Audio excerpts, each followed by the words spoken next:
Unpublished piece, so this is her first time doing this, so she's really excited. And to do this, we've got actors Pauline Kniedemann, Randy Parker, and Sarah Klein, along with Lonnie Randall. So let's welcome them.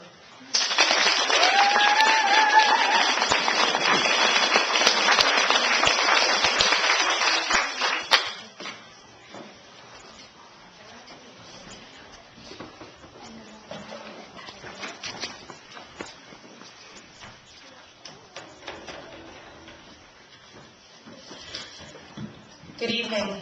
Most of you know me in my role with ADAC as the addictions lady who comes and chats to your kids at school about drugs and alcohol, and I confess I'm far more confident public speaking about that topic than about my fiction writing, which is what I do when I take off my addictions hat in the evening. I'd like to thank tonight the local talent I have with me that is going to keep me calm here on the stage. Sarah Klein is going to read the voice of my heroine, Shane Gavin. Randy Parker is going to read my hero, Cameron Westy. And last but not least is Pauline Kniedemann, who will bring you Shane's French-Canadian friend and tarot master extraordinaire, Cyril Boisvert. Now, thank you.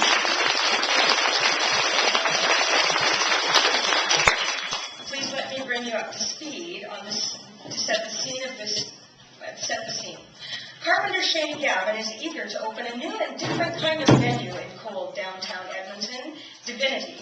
Set within a refurbished old morgue, this tarot lounge will also be the perfect showcase for the ethereal furniture Shane customizes out of vintage doors.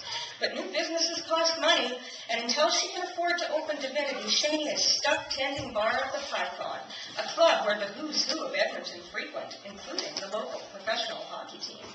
Paying dues isn't easy. The Python crowd boasts lots of skin, but little substance, and nothing in the way of spirituality. And don't even ask about the smart mouth cracks she has to hear from big egos like hockey player Cameron Westy. In fact, just last night, Westy uttered a slur she couldn't spar with. And to make matters worse, he's tracked her down tonight on her night off from the Python. As this scene opens, Shani is trying to work in the old morgue when her phone rings. Thinking it's her buddy and boss, Jude Kevlin, she picks up. Hey there. She kept it light. Calling to see if I've fallen in a money pit and can't get out? Silence. Jude? Where are you?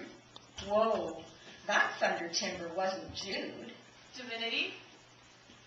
Who's there? Who's there? How can I bug you if you're not here? Cameron Westy? Why do you have Jude's phone? Because you wouldn't give me your phone number so I could call you from my phone. What's Divinity? My club. What do you want? Your club? What sort of club? You never said you had a club. Good grief, like she owed him the details of her life. It's under construction. And not a meat market. Every club is a meat market. Not mine. So, what is it then? She shook her head. What do you want? To tell you I was a jerk to piss you off. An apology? She plopped hard down onto a sawhorse. He cleared his throat. So, how's this Divinity not a meat market? You don't want to know. Did I not just ask? She ground her teeth, then laughed. Divinity is a metaphysical bar. A tarot lounge. Tea leaves, palm readings, cards, and spirits. The liquid kind, not the phantom kind. There, she squeezed her eyes shut and thought, here it comes. I want to see it. Her lids flew open. What? No, it's not ready for guests. Doesn't matter. I want to come over. This place is not something to harass me about. I'm hardly harassing you. Where is it? I'm coming over. Yes, you are harassing me. You want to come over here, crack a few jokes about flakes and spooks, make me feel like an idiot, and then go back to the Python and laugh about it with your smart-faced buddy or whatever, some different girl you scoop up. No. He was quiet a moment, then... Believe it or not, I'm hardly a prick. And I'm hardly a brute. He sighed, a noisy crackle in her ear. You may as well tell me how to get there, because I'll find out anyway. All I got to do is ask. Jude's not going to tell you. Rasputin's not the only one here. Rasputin? She gave the phone a look. Rock the Python is far more your style. He emitted another staticky sigh. Don't you know anything about athletes? What did that have to do with it? We're a superstitious lot. So, Well, so you have a tarot lounge. I want to read. I don't do reading. She lied. Well, you must have someone there who does.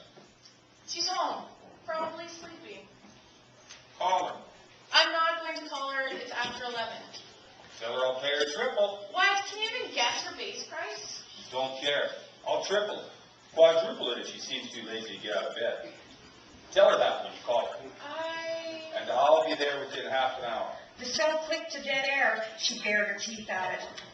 Westy, you are far too used to getting what you want. And yet a smile, faint as firelight, flickered on her mouth. What was it that Seeley said of her god, Cameron Westy? Okay, angels, ready to weep? She hit speed dial and the phone rang once, twice, then... Allô, Chérie, that is you? But it's so late, Chérie, what's wrong? Her familiar accent, fraught with spread and sleep cotton, doused any giggles with guilt, or at least until she thought triple. Triple my arse.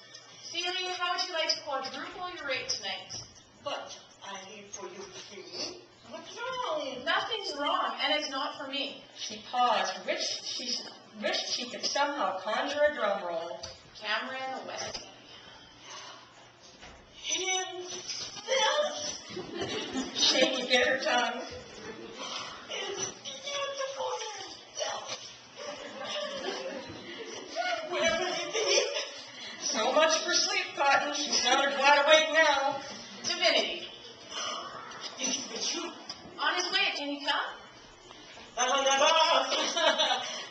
gonna summon thee. I guess that's a yes, Shane thought, and what will Barnabas say? She strained her ears to hear Seeley's boyfriend, but could not hear the telltale flutter of bat wings. What she did hear was, "A god? Then let us burn mace, my adored." She rolled her eyes. Guess I'll see you shortly. Seeley didn't answer, was apparently starstruck. Shane hung up the phone. My God. That's just what Westy needs to hear. She turned to where her lathe had been abandoned. I haven't forgotten you. She directed a glance at her watch. Could she get that chair leg done?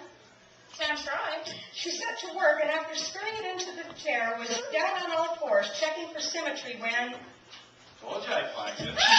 She shrieked and rushed. Framed by Divinity's threshold, Westy cocked his head. Why so jumpy? You think I wouldn't come? No, she said slowly, and looked beyond him at the door. That was locked. He flicked at a glance. No? She frowned, looked from corner to corner. She knew she'd locked that door.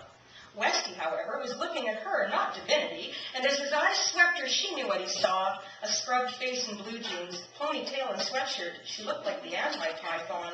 He, of course, looked every bit like the god Seeley believed him to be.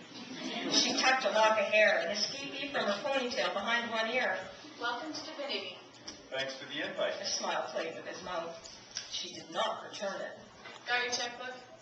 Cash. She jacked a brow. He jacked one back. You thought I was joking. She wasn't entirely sure what to think about anything. Seely's not here yet. Well, how about a tour then? He surveyed the room from his spot at the door. I'm dying to see if we could seduce one away from the python. Dying? Was that mockery? She examined his eyes. Fathomless.